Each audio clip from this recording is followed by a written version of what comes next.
Hi friends, నమస్తే. ఈరోజు మా హోమ్ కుకింగ్ ప్రాన్స్ కర్రీ. అలాగే ఇది రొయ్యలు ఎగురు. ఎగురు అంటే ఇలా ఉండాలి. కిలోన్నర రొయ్యలు తెచ్చాం. కిలోన్నర రొయ్యలకి 1 కిలో దాకా వచ్చి ఉంటుంది పప్పు. రొయ్యలు ఎవరు కుక్ చేసినా ఇలా చేస్తే, ఈ చిట్కా పాటిస్తే మంచి టేస్ట్ వస్తుంది. ఏ స్మెల్ రాదు. చాలా టేస్ట్ ఉంటుంది. ఉల్లిపాయలు 4 తీసుకోవాలి.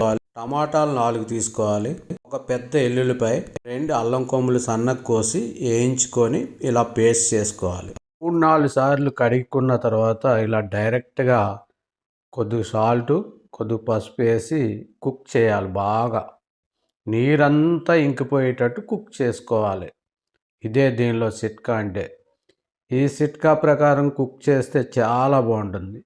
ఇప్పుడు మనం మసాలా పేస్ట్ తయారు చేసుకున్నాం. దీనిలోకి మసాలా కోసం అల్లం, వెల్లుల్లిపాయ, ఉల్లిగడ్డ పేస్ట్ చేసి పక్కన పెట్టాం. ఇప్పుడు ఈ కుక్ అయిపోయినాయి. బాగా 90% ప్రాన్స్ కుక్ అయిపోయినాయి. ఇప్పుడు మళ్ళీ స్టవ్ వెలిగించి ఒక కళాయి పెట్టి ఆయిల్ పోసుకుందాం. అందులో పచ్చిమిరపకాయలు వేసి వేయించుకోవాలి. అలాగే కరివేపాకు కూడా వేసాం. బాగా కలయి పెట్టండి. ప్రాన్స్ కర్రీ ఇలా వండితే చాలా రుచి వస్తుంది. ఇప్పుడు మనం పేస్ట్ ఇందులో వేసాం. పేస్ట్కి కావాల్సిన సామాన్లు మీకు చూపించలేదు. అలాగే ఇప్పుడు కారం కూడా 2 స్పూన్లు వేసాం. Easy process prawns curry. నేను చెప్పినట్టు చేస్తే చాలా ఈజీగా కుక్ అయిపోయిన ప్రాన్స్ని మనం ఇందులో వేసేసుకోవడమే.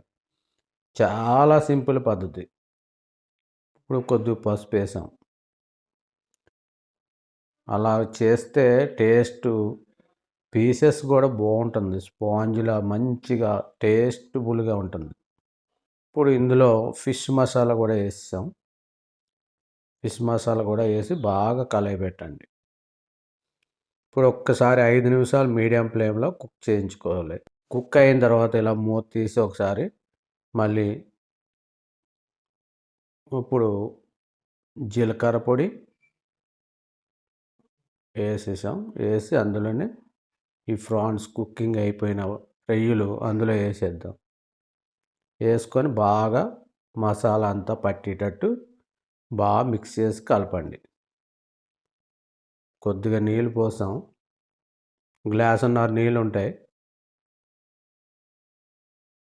గ్రేవీ రావాలి కదా, చిక్క గ్రేవీ అంటే ఇదే రొయ్యలు ఎగురు అంటారు. చిక్కటి గ్రేవీ పల్చగా వస్తే రొయ్యలు పులుసులాగా వస్తుంది. ప్రాన్స్ పులుసు అంటే ఈ గ్రేవీ చిక్కగా వస్తే ఎగురులాగా తయారవుతుంది. ఇంకా చిక్కగా అంటే ఫ్రైలాగా కూడా తయారైపోద్ది. ఇంకా అలా ఉంచేస్తే మీడియం ఫ్లేమ్లో కుక్ చేసుకోవాలి. హై ఫ్లేమ్ అంటే మళ్ళీ లోపల ప్రాన్స్ ఉడకవు. ఇప్పుడు ఒక్కసారి మూత పెట్టి 5 మినిట్స్ మీడియం ఫ్లేమ్లో కుక్ చేసుకొని కొత్తిమీర వేసేసుకుందాం. కొత్తిమీర వేసేసుకొని ఒక్కసారి కలయి పెట్టండి. ముందే ప్రాన్స్ కుక్ అయిపోయినాయి కాబట్టి ఇంకా దాని మీద టెన్షన్ అవసరం లేదు. చూడండి ఇంత చిక్కటి గ్రేవీ ఎలా వచ్చిందో.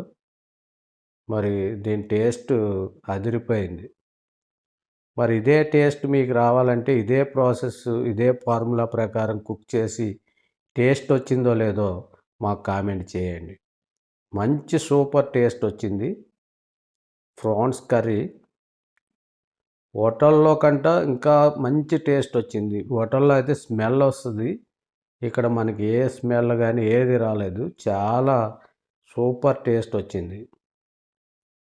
ఈ రొయ్యలు చేపలు, చికెను కంట రొయ్యలు చాలా మంచిది. అందరూ పిల్లలు కూడా చాలా ఇష్టంగా తినేస్తారు. ముళ్ళులు అయ్యి ఉండవు. ఈ వీడియో నచ్చితే లైక్ చేసి కామెంట్ చేయండి. Thank you.